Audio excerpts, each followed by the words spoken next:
And it's really been just, Poppy, the last couple of years, maybe 2.5 to 3. This is a picture of just one out of several lakes. Reservoirs look like this, too. Just dwindling water. When rainfall is sporadic at best, when you have high temperatures, above average, and no snowfall, this is what happens. Now, this is 2013. Notice California, 0% exceptional drought. Let's go to September 2014, 58%.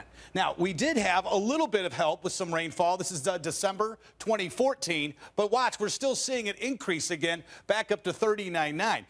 We should have some good rainfall in the area. In fact, if you look what California for January and February into March should look like, and then compare it to what we've received already, that's just precipitation. Snowpack in the highest mountains is only at 12% of what it should be. But the drought's been continuing, not just for California, but the last 2 winters. It's been cold in the east. It's been warm in the west. In fact, this winter alone, 10,000 record lows in the east, but over 15,000 record highs. So without the rainfall, without the snow melt, this is going to continue to be a problem.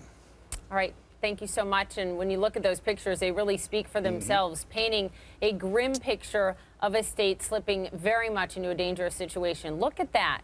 2011 versus last year. California is the 7th largest economy in the world, not because of Silicon Valley or Hollywood, but because of agriculture.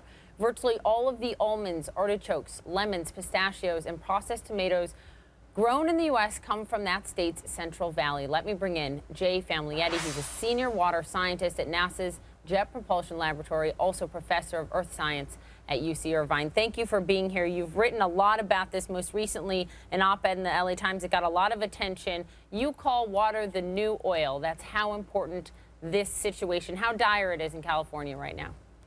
That's right. It is pretty bad.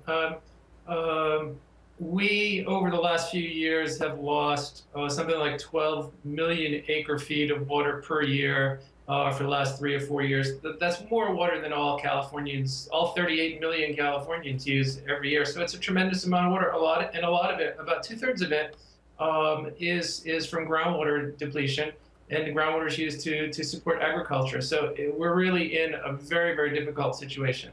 So what can you do? Because what the farmers are doing there, because they have to provide for their crops, is that they're drilling up all of this groundwater. And up until very recently, there was nothing to regulate how much they could take, and it's harder to, it gets depleted at some point.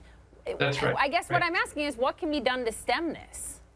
Well, we did in California pass new legislation, thankfully, and what an upside of the drought is that we're able to get this passed. And that legislation hopefully will help slow the flow. But one of the issues is that it's going to take a few, water legislation is complicated. It's going to take a few decades for that new legislation to be implemented. And so my private fear is that we may run out of groundwater in some places before the legislation has a chance to kick in. Can you paint the picture for everyone watching of what that scenario would look like and how the average person would feel it? Well, I think the future of California is one that is not quite apocalyptic, but we'll have some major changes. We'll still have agriculture, I think, but we'll be planting different things that are more efficient. I think the message is we'll have to evolve towards more efficiency.